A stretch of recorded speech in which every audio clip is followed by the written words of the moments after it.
the point guard of Pennsylvania Avenue, the 44th President of the United States of America. Welcome to a special whirlwind travel edition of your West Wing Week, your guide to everything that's happening not only at 1600 Pennsylvania Avenue, but way, way beyond. This week, the president made history by being the first sitting U.S. president to make his second visit to India. He and the First Lady also traveled to Saudi Arabia to pay their respects to the late king. And back at home, the president convened a meeting with U.S. mayors and honored outgoing Secretary of Defense Chuck Hagel.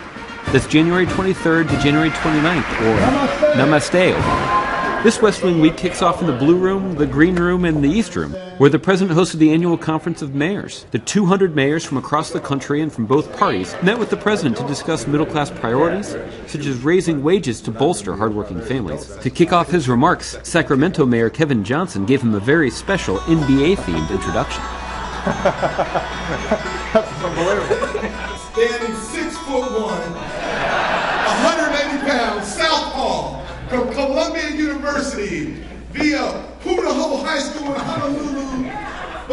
Then it was off to India, a land halfway across the world but close to the president's heart. And we get a report from our foreign correspondent, Cal Penn. Hey guys, it's Cal Penn. We got off Air Force One and now we're in a rickshaw here in Delhi. A lot of you might be wondering why President Obama is in India in the first place and what that's all about, so let's dig into it. This trip is a trip of firsts, not President Obama's first trip to India. He actually did that back in 2010. But with this visit, President Obama becomes the first sitting U.S. president to visit India twice during his time in office. Why the second visit? Well, last September, Prime Minister Modi met with President Obama in Washington, D.C. on one of his earliest trips in office. They hit it off, and following that trip, he took the unprecedented step of inviting the president to be the chief guest at India's Republic Day celebrations. So here's another first. This visit will mark the first time a U.S. president will have the honor of attending Republic Day, which commemorates the adoption of India's constitution. But this is much more than just a symbolic visit. This is actually an opportunity for the world's largest democracy, India, and the world's oldest democracy, America, to engage further on some major issues affecting both nations.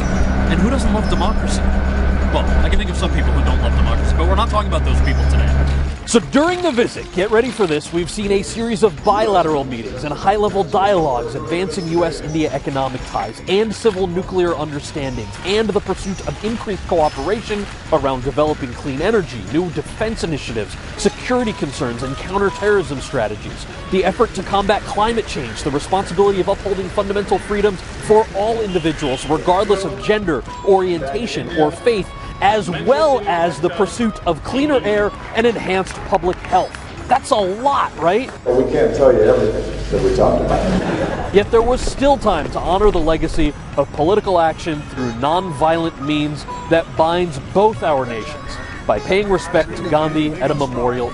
While here, the president also released a video message back home announcing new measures the Department of Interior is taking to preserve the Arctic Natural Wildlife Refuge and calling on Congress to designate it a wilderness area, which would keep it free from roads and structures. So that we can make sure that this amazing wonder is preserved for future generations. Okay, so all in all, really busy weekend for President Obama here in India, but now it's off to Saudi Arabia. Chal hum Saudi Arabia jayenge. And Cal, don't forget, on Tuesday, the president also addressed an august gathering of social justice leaders working to further equality within their communities. In both our countries, in India and in America, our diversity is our strength, and we have to guard against any efforts to divide ourselves along sectarian lines or any other lines. If India, as massive as it is, with so much diversity, so many differences, is able to continually affirm its democracy, that is an example for every other country on earth. That's what makes us world leaders. Not just the size of our economy or the number of weapons we have, but our ability to show the way in how we work together and how much respect we show each other. As we bid farewell to India and to Cal Penn, the President and First Lady said hello to Saudi Arabia, where they received a warm musical welcome.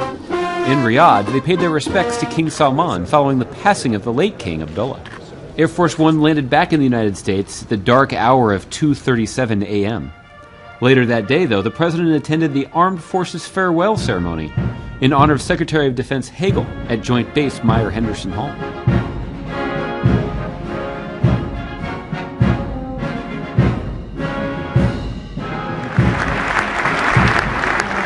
On Thursday, the President and Vice President traveled to the city of brotherly love to attend the House Democratic Caucus retreat. So namaste, and remember to stay engaged with us online. And remember, you can find out more information about any of these topics and see complete videos of these events at whitehouse.gov. So thanks so much for checking out this edition of your West Wing Week. West Wing Week.